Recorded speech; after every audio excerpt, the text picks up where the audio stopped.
Welcome, dears. Let's start today's topic, which is sociological research methods. Let's explore it. The development of social science. First of all, थोड़ा सा background देखते हैं जिसका Ancient philosophy was the originator to what we call science today.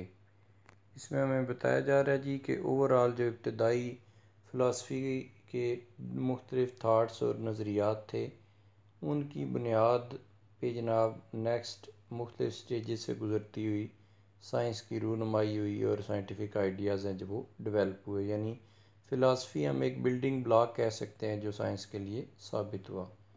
It included some data collection but was more reliant on introspection. Self examination का कुछ आप कह सकते हैं कि चीज़ों के मुतालिक है जो वो एक पॉसिबल एक्सटेंट तक लॉजिकल थिंकिंग का एक ट्रेंड था जो कि फ़िलासफ़िकल थाट्स थे और रीजनिंग और एक सीक्वेंशियल किस्म की जो चेन डेवलपमेंट है जनाब मुख्तलिफ़ कंसेप्ट की वो ट्राई की जाती थी कि वो किसी भी मामले को पूरी तरह से एक्सप्लेन करने के लिए उसमें कुछ ख़ास रबत और कुछ ख़ास नज़म का सिलसिला मौजूद हो। What we call science today developed over thousands of years, particularly during the Enlightenment, into an empirical process. तो इसमें हमें बताया जा रहा है कि हज़ारों साल लगे हैं जो मौजूदा साइंटिफिक एक हमारा बॉडी ऑफ नॉलेज है उसको डेवलप होने में, जिसके दरमियान मुख्तलिफ़ स्टेजेस में से इनलाइटमेंट की फॉर एग्ज़ाम्पल जो स्टेज का बताया गया है कि जहाँ में जिसमें रीज़निंग का लॉजिक का और चीज़ों की जो ओवरऑल एक्सप्लेनेशन है उसका कोई ख़ास मंतक और लॉजिक की एक पुरज़ोर किस्म की आप कह सकते हैं तहरीक का आगाज़ हुआ और कोई भी चीज़ जो सब्जेक्टिवली और सब्जेक्टिविटी बेस एक्सप्लेन की जाती थी उसको नेगेट करने की कोशिश की गई थी। आगे एम्पिरिकल प्रोसेस का उसने बताया कि जिसमें वो अपनी 5 सेंसेस की मदद से किसी चीज़ को ऑब्जेक्टिविटी जिसका मतलब होता है to see the things as they are not as we might wish them to see वाला सिलसिला होता है। ये एम्पिरिकल प्रोसेस है हमारा जो साइंटिफिक ऑब्जर्वेशन और साइंटिफिक मेथडोलॉजी के लिए एक बैकबोन की हैसियत रखता है जी। This is often refer to as the scientific method. आगे जी कुछ मज़ीद कंसेप्ट्स वो हमें बता रहा है जी, जैसे करेक्टराइजेशन में उसने बताया जी ऑपरेशनलाइजेशन और क्वांटिफिकेशन ऑब्जर्वेशन एंड ऑफ और मेजरमेंट। तो इसमें बताया ऑपरेशनलाइजेशन से मुराद ये है कि जब हम किसी भी कंसेप्ट को अपने पर्टिकुलर जनाब टॉपिक के अकॉर्डिंगली मोल्ड करते हुए ऑपरेशनलाइज करते हैं और उसको अपने टॉपिक के साथ लिंक करते हुए एज़ कंट्रास्ट टू अगर हम कंसेप्चुलाइजेशन बात करें तो वो एब्सोल्यूट एक यूनिवर्सल फॉर्म में जैसे किसी कंसेप्ट को डिफ़ाइन किया गया होता है डिक्शनरी में उसके अकॉर्डिंगली होता है। और ऑपरेशनल से मुराद ये है कि जब हम उसको मोल्ड करते हुए लिंक अप करते हैं अपने ऑब्जेक्टिव्स और अपने टॉपिक के साथ।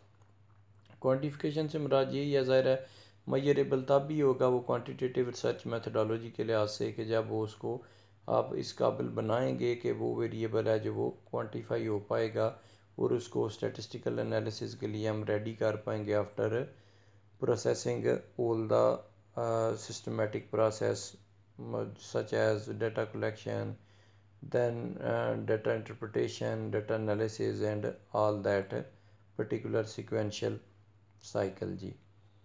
नेक्स्ट ये है उसके बाद हाइपोथेसिस और theoretical hypothetical explanation of observation and और मेजरमेंट। तो इसमें हमें मफरूज़े के मतलब हमें बताया गया कि बेसिकली एक टेंटेटिव किस्म की थ्योरेटिकल अजम्पशन होती है जो हम पहले बिल्डअप करते हैं और उसकी बुनियाद पर फिर अपना पूरा रिसर्च साइकिल फॉलो करते हैं स्पेशली क्वांटिटेटिव रिसर्च में। आगे जी प्रिडिक्शन के मतलब बताया गया logical deduction from the hypothesis और logical induction from the data. के प्रिडिक्शन बेसिकली क्या है कि हम पेश गोई करनी होती है हमें किसी भी सोशल इशू के रिलेटेड, तो वो हम एक प्रोसेस ऑफ रिसर्च मेथडोलॉजी एक प्रॉपर जो साइंटिफिक मुख्तलिफ डिसिप्लिन से हमने वो कॉपी किया हुआ है मॉडल। और ये पॉजिटिविज़म का जो हमारा कंसेप्ट है कि वो ही तमाम आइडियाज़ और तमाम वो जो एक प्रोसेसेस हैं जो नेचुरल साइंसेस में यूज़ होते हैं उनको रिसर्च के पॉइंट ऑफ व्यू से हमारी सोशल साइंस में इम्प्लीमेंट करना। नेक्स्ट जी से आगे हमें बताया गया जी, experiment test or discussion of all the above in the social sciences. True experiments are often replaced with a different form of data analysis. जैसे कि एक्सपेरिमेंटेशन साइकोलॉजी में भी हमारी यूज़ होती है कि मुख्तलिफ सोशल एक्सपेरिमेंट करते हुए हम इंसानों के बिहेवियर को, उनके रिस्पॉन्सेज को और उनके जो इन्वायरमेंटल इन्फ्लुएंसेस हैं उनके बिहेवियर पर उनको मेजर करने की कोशिश करते हैं। नेक्स्ट ये हमारी डिबेट है क्वांटिटेटिव वर्सेस क्वालिटेटिव की। Quantitative sociology is generally a numerical approach to understanding human behavior. Surveys with large numbers of participants are aggregated into data sets and analyzed using statistics, allowing researchers to discern pattern in human behavior. तो इसमें quantitative methods का बताया गया जी कि जिसमें facts, figures, numeric numbers, graphical representation और ये सारी चीज़ें ऐसी जो कि अदाद शुमार की सेंस में आती हैं और कौन से डिज़ाइन उसमें यूज़ किए जाते हैं। ज़्यादातर सर्वे मेथड यूज़ किया जाता है, जैसे पार्टिसिपेंट से मुख्तलिफ क्वेश्चनिंग करने के बाद डाटा कलेक्ट किया जाता है और दैन फिर SPSS की मदद से फॉर एग्ज़ाम्पल उसको इंटरप्रेट डाटा करने के बाद एनालिसिस के लिए रेडी हो जाता है और हम कोई भी अपने test, C test, T test, chi square, कोई भी जो अकॉर्डिंग टू सिचुएशनल जनाब फिटिंग है वो उसके लिहाज से उसको जो भी डिमांड ऑफ डेटा है, जो भी हमारा ओवरऑल उसको मसरफ़ है जनाब, और जो ऑब्जेक्टिव है उसको जिस एसोसिएशन को चेक करने का और जिस पर्टिकुलर अंदाज से उस डाटा को हमने कोडिफाई किया हुआ था, तो उस कंपेटिबिलिटी के साथ हम उसको SPSS में एनालाइज कर लेते हैं जी। नेक्स्ट क्वालिटेटिव सेकंड मेथड है जी उसका social qualitative sociology generally opts for in depth over breadth. अब इसमें ये है कि द क्वालिटेटिव मेथड में ज़्यादातर हम इन डेप्थ इंटरव्यूज़ यूज़ करते हैं कि जो कि एक तफसीली जनाब इंटरव्यू होता है और इसमें फ्लेक्सिबिलिटी भी पाई जाती है कंपैरेटिवली अगर हम बात करें क्वांटिटेटिव मेथडोलॉजी के। तो नेक्स्ट इसमें फिर वो बताया गया कि क्या हो सकती हैं जी वो क्वालिटेटिव मेथड की, अगर सेकेंडरी डाटा वगैरह उसमें यूज़ किया जाए जनाब ना, कंटेंट एनालिसिस वगैरह किया जाए तो बुक्स, मैगजीन, जर्नल्स और TV शोज़ वगैरह इसके वो डाटा सोर्स बन सकते हैं जी। आगे जी objective versus subjective. While sociologist use methods that attempt objectivity they still have biases. तो ये इंसान के तौर पर कहा जाता है क्रिटिकली क्वांटिटेटिव मेथडोलॉजी की क्रिटिक आप इसको कह सकते हैं कि जो एक मुकम्मल तौर पर एलिमेंट्स टाइप, एटम टाइप या फिज़िकल वर्ल्ड के जो नेचुरल साइंसेस के अंडर डिस्कशन डिफरेंट टॉपिक्स हैं उनकी तरह इंसानों को स्टडी करना मुनासिब नहीं होता, ना ही पॉसिबल होता है, क्योंकि इंसान की अपनी फीलिंग्स, इसका कॉन्शियसनेस, इसकी अटैचमेंट्स, इसका वैल्यू जो बेस्ड होना जनाब है ये मुश्किल बना देता है कि अनबाइस्ड स्टडी की जाए।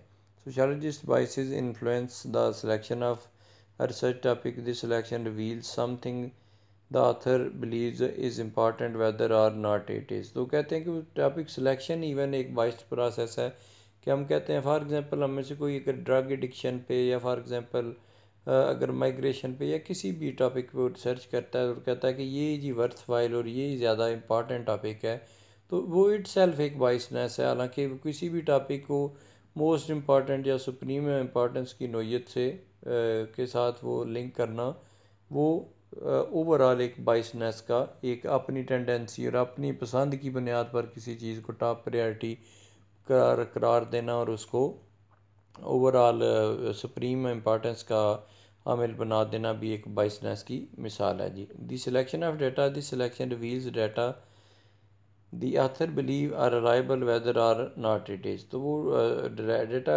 कलेक्शन या डाटा सिलेक्शन के लिहाज से भी हमें बताया जा रहा है कि उसमें भी फॉर एग्जांपल अगर हम लिटरेचर रिव्यू के लिए कुछ डेटा जो है ना वो सिलेक्ट करते हैं और उसको फिर पढ़ते हैं और उसका एक बैकग्राउंड बनाते हुए और अपने कुछ कंसेप्चुअल क्लैरिटी कंफर्म करने के बाद है जो उसको हम अपने टॉपिक के साथ लिंक करते हैं, तो वो भी देखें कि इट सेल्फ एक बाइसनेस का बाइस बन सकता है कि आप कुछ खास ऑथर्स की, कुछ खास जर्नल्स की, कुछ खास बुक्स का जो डेटा है जो उसी को पढ़ के उसी पर तरजीह दे रहे हैं, या कोई लकायत या एथनिसिटी या कोई ऐसी डिस्क्रिमिनेशन उसमें आ सकती है। Sociologist can also be critical in their perspective arguing for change. तो इसमें भी वो एक तनकीदी विचार के लिहाज से हमें बताया जा रहा है कि जो अपने अपने पर्सपेक्टिव में है ना, जो जनाब वो रहते हुए वो जो स्कूल ऑफ थाट हैं, जो अप्रोचेज़ हैं, उसमें भी वो बाइसनेस उनकी आ सकती है जी। नेक्स्ट जी, इसको एथिक्स के पॉइंट ऑफ व्यू से देखते हैं। Since sociologist study humans we must be extra cautious in designing our studies. तो इसमें बताया जा रहा है कि जो भी चूँकि हम मुख्तलिफ इंसानों के मतलब स्टडी कर रहे होते हैं, तो कंपेटिबिलिटी ऑफ रिसर्च डिज़ाइन है ना, जो ये बड़ा अहम है कि जिस तरह का हमने हमारा टॉपिक है, जिस तरह का हमारा ऑब्जेक्टिव्स हैं, उसी तरह का हम डिज़ाइन यूज़ करें, उसमें इनकम्पेटिबिलिटी ना पाई जाती हो। फॉर एग्ज़ाम्पल अगर हमने राय लेनी है, ओपिनियन लेनी है मुख्तलिफ लोगों की, तो उसमें सर्वे मेथड मोस्ट अप्रोप्रिएट होगा। अगर इन डेप्थ हमें जो है ना एनालिसिस करना है किसी चीज़ का, वो थीमेटिक एनालिसिस हम यूज़ करेंगे by the use of interview schedule या इंटरव्यू स्केड्यूल जिसको बोला जाता है, तो उसकी मदद से।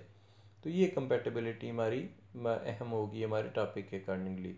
आगे इंस्टीट्यूशनल रिव्यू बोर्ड्स की बात की जा रही है कि जो एथिक्स को मुख्तलिफ अंदाज से परखते हैं कि आया ये वाला टॉपिक या ये इसका जो डिज़ाइन यूज़ किया गया डाटा कलेक्शन के लिए, ये कुछ एथिकल कंसिड्रेशन उस पर्टिकुलर फील्ड की, उस पॉपुलेशन की, उस यूनिवर्स के लिए वो कुछ हार्मफुल या एथिक्स की वायलेशन का आमिल तो नहीं हो रही। नेक्स्ट है जी इन्फॉर्म्ड कंसेंट। इसमें यह है कि पहले रिसर्चर बताता है अपने जो भी उसके पार्टिसिपेंट हैं कि उसका मकसद क्या है रिसर्च का, उनको इत्माद में लेना, उसकी बेसिक ऑब्जेक्टिव्स बताना, और वो जिससे कि वो कंफर्ट लेवल उनका बढ़ जाए और वो उनकी विलिंगनेस अगर हो तो वो नेक्स्ट फिर अपने रिस्पॉन्सेज शो करें। कॉन्फिडेंशियलिटी डेफिनेटली है कि वो एक प्राइवेसी का जो सिलसिला है कि किसी बंदे की जो इन्फॉर्मेशन ली जा रही है, अगर आपने मेंशन करनी भी है तो उसको हम अल्टरनेटिव नेम्स हैं जो वो देते हुए उसकी कॉन्फिडेंशियलिटी को और प्राइवेसी को मेंटेन रखते हैं जी।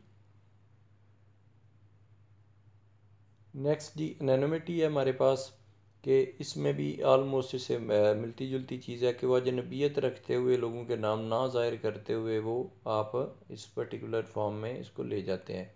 मिनिमाइज रिस्क है, फिर लिमिटेड हार्म है, बेनिफिट्स आउटवे कास्ट है। इसमें भी ये है कि वो आप किस हद तक जनाब वो अपनी कास्ट को बचा के ना ही अपने डेटा की क्वालिटी को इन्फ्लुएंस करना है, और ना ही आपने इस हद तक जनाब उसको बढ़ा देना है कि वो आपके लिए एक्सपेंसिव हो जाए जनाब ना। और लोगों को जिस हद तक हो सके सोशली, साइकोलॉजिकली, फ़िज़िकली हार्म नहीं पहुंचानी और इसको लिमिट करने की ट्राई करनी है जनाब। और ख़ुद भी रिस्क है जो वो कम से कम लेते हुए और अपने पार्टिसिपेंट्स को भी कम से कम रिस्क पर ले जाते हुए ये अपना सारा रिसर्च का प्रोसेस हमें करना है। What can sociology tell us? Human behavior is complex, making prediction, especially at the individual level, difficult or even impossible. इसमें बड़ी खूबसूरत बात ये बताई गई है हमें कि जनाब ह्यूमन बिहेवियर इतना कम्प्लेक्स और कम्प्लिकेटेड है कि इसके मतलब एग्जैक्ट पेश गोई करना या ओवरऑल इसको एग्जैक्टली लोकेट करना बहुत प्रॉब्लमेटिक है। ये कोई ऐसी पैसिव चीज़ नहीं है या ऐसी एक ही साइड पे जाने वाली पैटर्नाइज्ड चीज़ नहीं है, बल्कि ये किस वक्त किस साइड पे मुड़ जाए, इतनी इसमें कम्प्लेक्सिटी और इतनी इसमें ये एम्बिगुइटी या मिस्टीरियस सॉर्ट ऑफ आप कह सकते हैं कि जनाब स्टफ़ पाया जाता है कि इसको एग्जैक्टली लोकेट करना पॉसिबल नहीं होता। The presence of researchers can affect the phenomena being studied. अब रिसर्चर का मौजूद होना उस जगह पर उस फिनोमेना की स्टडी को जो है ना वो इन्फ्लुएंस कर सकता है। जैसे वो ऑब्ट्रूसिव और अनऑब्ट्रूसिव वे में हम देखते हैं कि आपका अगर पार्टिसिपेंट जो है ना वो अवेयर है कि उसे ऑब्ज़र्व किया जा रहा है, उसको इंटरव्यू किया जा रहा है, उसको नोट किया जा रहा है, तो उसके रिस्पॉन्सेज और अनऑब्ट्रूसिव मीन के वो अगर अवेयर नहीं और आप उसको नोट कर रहे हैं, तो इसी तरह जो रिसर्चर की प्रेजेंस है वो भी बाज़ दफ़ा आपके पार्टिसिपेंट पे मुख्तलिफ़ तरीके से असरानंदाज हो सकती है।